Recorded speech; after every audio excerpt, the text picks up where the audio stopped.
কোনো বিয়ে ঠিক হলে বিয়ে না হওয়া পর্যন্ত ছেলে মেয়ে কি অডিও অথবা ভিডিও কলে কথা বলতে পারবে? না।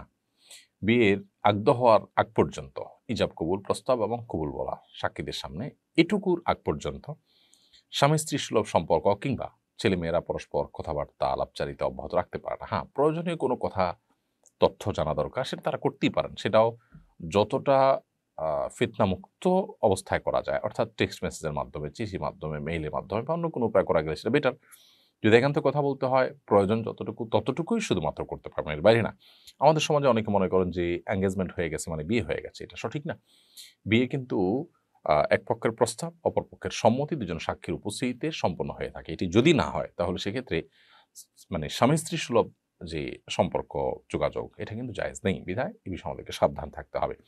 যদি আপনি বিয়ের আনুষ্ঠানিকতা পরে করতে চান, কোনো অসুবিধা নেই। অন্তত আগদটা করে ফেলেন। এঙ্গেজমেন্ট নামক এই বিষয়টার তো প্রয়োজন নেই। যখন চূড়ান্ত হয়ে গেছে, দুজন সাক্ষীর সামনে প্রস্তাব সম্মতি হয়ে যাক। ছেলে-মেয়ে যার, যার মতো ভিন্ন জায়গায় থাকলো, আনুষ্ঠানিকতা করে পরবর্তীতে আপনারা উঠায় নিলেন। সেটি ভিন্ন বিষয়। মিনহাজ এআইডি থেকে আপনি লিখেছেন, পাবলিক কবরস্থানে কবর দেওয়ার মাঝে বিশেষ কোনো ফজিলত আছে কিনা? কাউকে পারিবারিক কবরস্থানে কবরস্থ করা হলে সেটা কেহাও করা ঠিক হবে কিনা?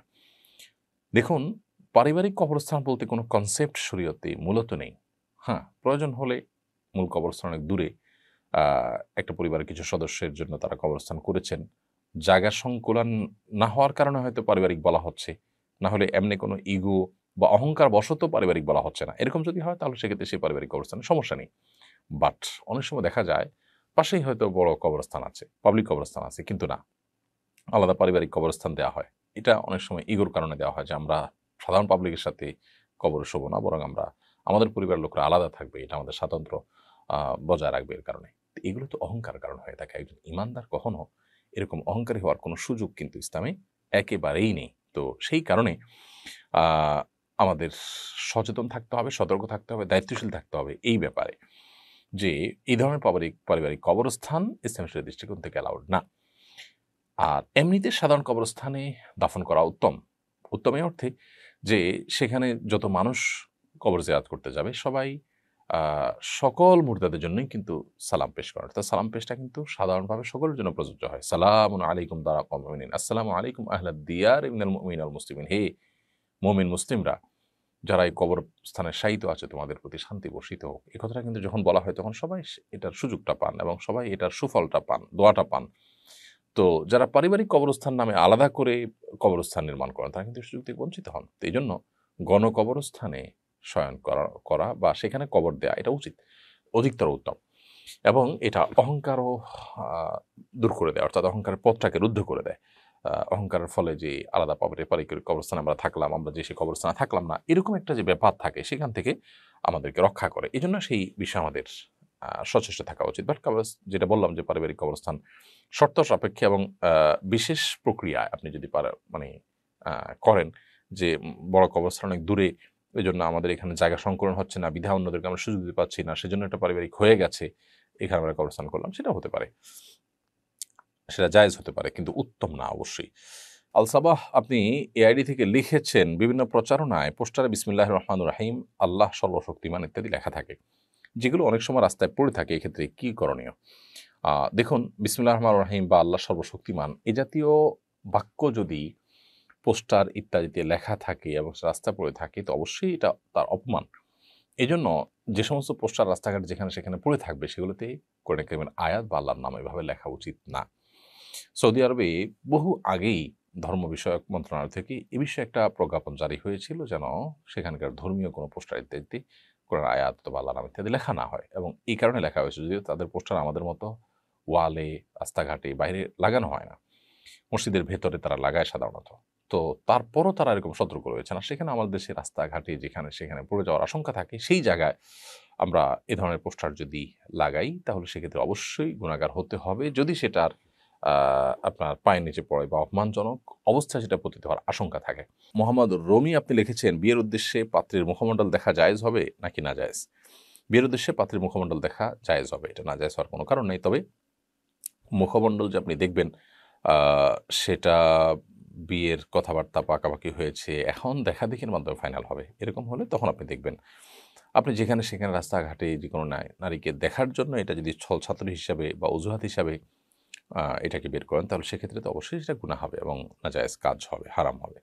কারণ এটা এক ধরনের চালাকি এবং ছলছাতুরি হবে। বাট এমনিতে মুখমণ্ডল দেখা যায় যাচ্ছে পাত্রীকে বিয়ে উপলক্ষে, এবং একইভাবে পাত্রকে পাত্রী দেখতে পারে। কারণ নবী সাল্লাল্লাহু আলাইহি ওয়াসাল্লাম বলেছেন, এটা হলো আহরা ইউদামা বাইনাকুমা, স্বামী স্ত্রীর মধ্যে সম্প্রীতি তৈরি করতে সহযোগিতা করে বিয়ের আগে একে অন্যকে দেখে নেওয়া। তাছাড়া কোনো ভুল বুঝাবুঝি তৈরি হওয়ার যে রাস্তা, সেটি বন্ধ করে দেয় যদি আগে দেখা যায়। পরে আর কোনো অজুহাত থাকে না যে আমি দেখি নাই বা আমি যাই না ইত্যাদি।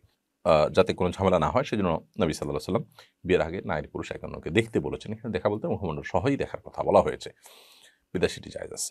জলকাব্য বয়ারি থেকে আপনি লিখেছেন, যারা অন্যায় করেছে, আঘাত দিয়েছে, কষ্ট দিয়েছে, বিশ্বাসঘাতকতা করেছে, অনেক সময় যেসব কথা মনে পড়ায় নামাজরত অবস্থায় কান্না চলে আসে, অনেক সময় কাঁদতে থাকি, এতে নামাজের ক্ষতি হবে কিনা?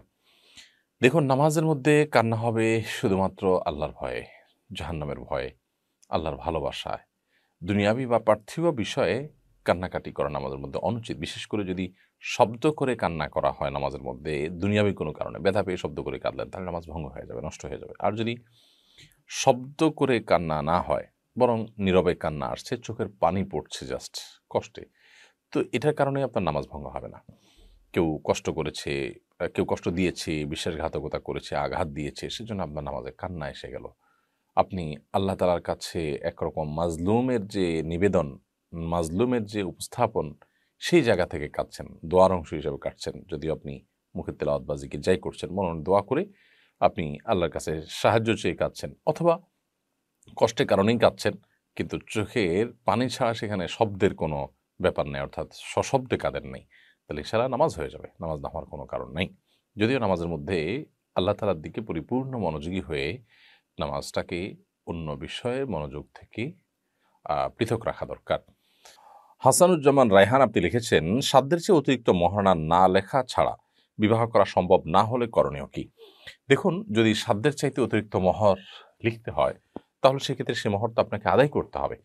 পরবর্তীতে যদি আপনি আদায় করার কোনো স্কোপ না থাকে, তাহলে আপনি সেই বিয়েতে সম্মত হবেন না। যদি এরকম বিয়ে করেন, তাহলে সেক্ষেত্রে আপনি গুনাহগার হবেন।